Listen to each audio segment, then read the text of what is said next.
Morning प्यारे बच्चों, आज है डेट 4 सितंबर। हम करेंगे वर्कशीट नंबर 27। सब्जेक्ट आपका गणित है, कक्षा 9वीं। तो बच्चों देखो, आज हम समझेंगे पाइथागोरस परिमेय के बारे में। पाइथागोरस थ्योरम कहते हैं इसको इंग्लिश में। तो साथ में ये वर्ड आपको साथ के साथ लिखना है अपनी कॉपी में, जो मैं इंग्लिश में लिखवाती हूँ हिंदी मीडियम वाले बच्चों को। ओके, क्योंकि आपको इंग्लिश के वर्ड्स भी पता होना चाहिए, ये मैं आपको पहले भी बता चुकी हूँ। अब हम पाइथागोरस थ्योरम समझेंगे। पाइथागोरस थ्योरम में पहली बात, एक समकोण त्रिभुज क्या होती है। समकोण त्रिभुज वो त्रिभुज होती है जिसमें एक जो कोण होता है, जिसमें एक कोण जो होता है 90 डिग्री का होता है। ठीक है, समकोण कितने के बराबर होता है? 90 डिग्री का। ठीक है ना, तो समकोण एक समकोण होगा, या तो एक कह लो कि एक कोण 90 डिग्री का हो, या फिर आप ये कह सकते हो कि एक समकोण हो। ठीक है, बात बराबर है, सेम। दोनों चीजों को मैं अलग तरीके से कह रही हूँ, लेकिन बात एक ही कह रही हूँ। ठीक है, तो वो हमारी कैसे त्रिभुज आएगी? वो हमारी समकोण त्रिभुज हो जाएगी। ठीक है, अब समकोण त्रिभुज की एक प्रॉपर्टी है। वो प्रॉपर्टी क्या है कि जो इसकी सबसे लंबे वाली साइड है, ठीक है, उसका स्क्वायर, मान लो मैं इसको h मान लेती हूँ। ठीक है, जो सबसे लंबे वाली साइड है उसका स्क्वायर बराबर होता है बाकी दो साइड्स के स्क्वायर के,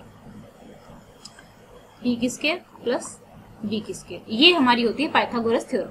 तो देखिए, ये जैसे हमारी ट्राइंगल है, ठीक है, ए बी सी। अगर 90 डिग्री का एंगल यहाँ पे है, तो 90 डिग्री के जो अपोजिट वाली साइड होगी वो हमेशा हमारी क्या होगी? कर्ण होगी।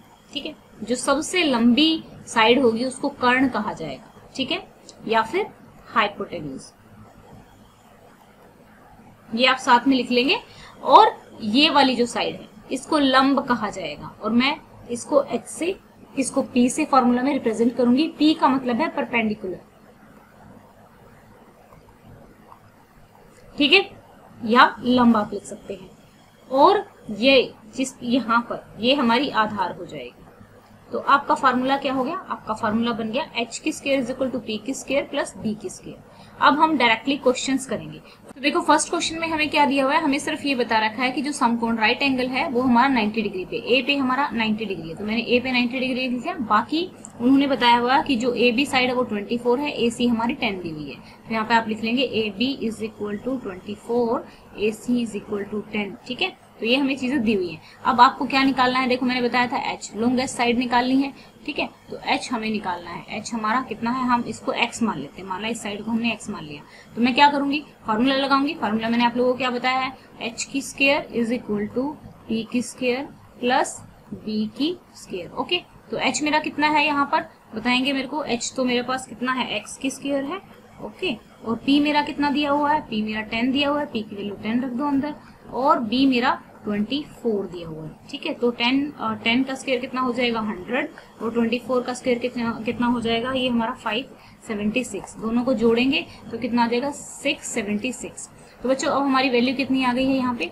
यहाँ पे हमारी वैल्यू आ गई है x की whole square is equal to 67। अब हम क्या करेंगे? स्क्वायरिंग कर देंगे बोथ साइड, ऐसे ये इससे कट जाएगा। ये तो पता ही होगा कि ये कैसे कटता है, क्योंकि जो बता देती हूँ, अंडर रूट जो होता है उसकी वैल्यू होती है 1/2। ठीक है, x का हमारा यह स्क्वायर है, और जब अंडर रूट हमने किया 1/2, तो ये हमारा ये 2 से इसकी मल्टीप्लाई किया 1/2 को, तो ये 2 से 2 कट जाएगा, तो x बच जाता है। ठीक है, ये आपने 9th में कर ही लिया होगा, सेकंड चैप्टर में, है ना। तो अब यहाँ पे 676 आ गया। किसका रूट होता है? किसका रूट होता है? ये आपने 8th में भी किया होगा। रूट्स जो थे हमारे, ये हमारा होता है रूट 26 का। ठीक है, तो ये हमारा आंसर आ गया। किसकी वैल्यू आ गई? ये हमारी ये हमारी वैल्यू आ गई BC की, जो हमें निकालना था। BC की वैल्यू कितनी आ गई? 26 आप लिख देंगे। अब हम करेंगे नेक्स्ट क्वेश्चन। तो अब हमें नेक्स्ट क्वेश्चन दिया हुआ है, क्वेश्चन नंबर 2। ये डायग्राम दिया हुआ है। डायग्राम में एक जो भुजा दी हुई है 17 सेंटीमीटर दी हुई है, दूसरी 15 सेंटीमीटर दी हुई है, ये निकालना है। तो 90 डिग्री का एंगल बता रखा है कि Q पे है, तो Q के सामने वाला क्या हो गया? H। तो फॉर्मूला लगाएंगे कौन सा? h की स्क्वायर इज इक्वल टू, जैसे कि मैंने आपको बता दिया है, p की स्क्वायर प्लस b की स्क्वायर। तो h क्या होगा? यहाँ पे h की जगह आप जो मर्जी अपना नाम देना चाहे वो दे सकते हैं, क्योंकि जो लॉन्गेस्ट साइड होगी ये हो जाएगी, बाकी की दो साइड्स में जो भी आपने नाम दे सकते हैं। तो यहाँ पे मैं क्या करूंगी? ये मैंने लिख लिया। यहाँ पे h की वैल्यू कितनी है? 17 की whole square is equal to p मेरा कितना है? मेरा x दिया हुआ है p, तो मुझे पता नहीं है। बेस मेरा कितना है? 15 की स्क्वायर। ओके, तो 17 का आप लोग स्क्वायर करेंगे तो ये हो जाएगा 289 x की स्क्वायर और ये 15 to 25 इसका हो जाएगा। अब यहाँ पे हमें पता है कि वेरिएबल वाले एक साइड करते हैं तो इसको उधर लेके जाएंगे, तो 289 में से 225 इज इक्वल टू एक्स की स्क्वायर, इसको माइनस करेंगे तो हमारा कितना आ जाएगा 64 एक्स की स्क्वायर आ जाएगा। फिर से क्या करेंगे, रूटिंग कर देंगे।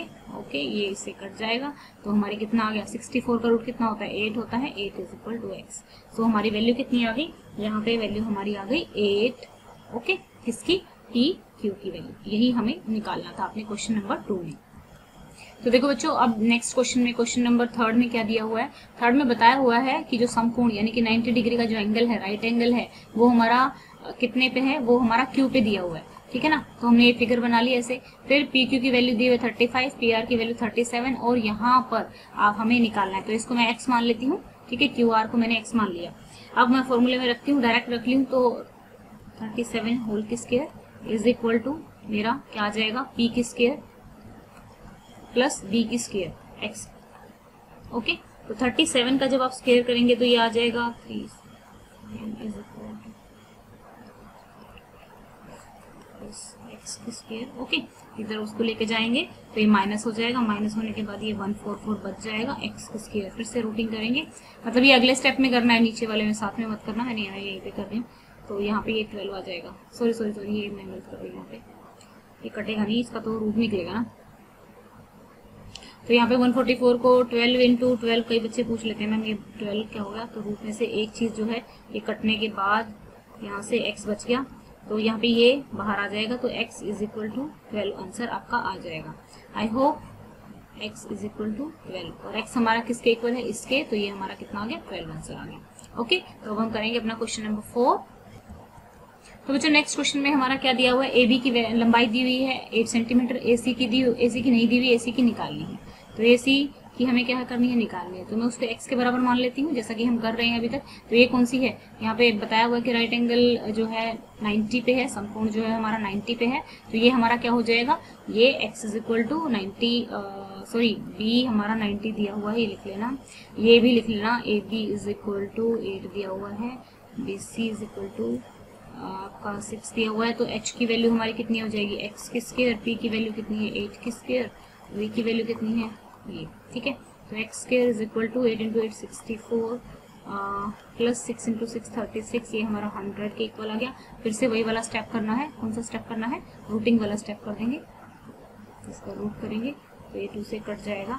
ये कैसे कटता है, जैसे क्या होता है कि जो रूट होता है ना उसकी वैल्यू होती है 1/2 पावर। ठीक है, पावर जो होती है 1/2 होती है, तो x की स्क्वायर मैंने लिखा हुआ है और इस पे रूटिंग हो रखी है, रूट की जगह मैं यहाँ पे 1/2 कर दूं, तो x 2 इंटू 1/2, तो ये कट जाता है तो सिर्फ x बच जाता है। ठीक है, x इज इक्वल टू 10 आ गया। ओके, जिन लोगों ने सेकंड चैप्टर 9th का नहीं किया है वो कमेंट करके बता सकते हैं, सो दैट कि हम इनको करवा सकें। पावर वाला चैप्टर है, 8th में भी है, कॉमन ही चैप्टर है ये आपका। ठीक है, तो हमारी x की वैल्यू क्या आ गई, 10 आ गई। तो ये थी हमारी वर्कशीट। अगर आपको हमारे करवाने का तरीका अच्छा लगता है, आपको हमारा पढ़ाया हुआ समझ में आ जाता है, तो वीडियोस को लाइक कर सकते हैं, सब्सक्राइब कर सकते हैं, इससे हमारा और मोटिवेशन बढ़ेगा, क्योंकि आप लोग लाइक करते हैं, कमेंट करते हैं तो अच्छा लगता है। Thank you, have a nice day, may God bless you.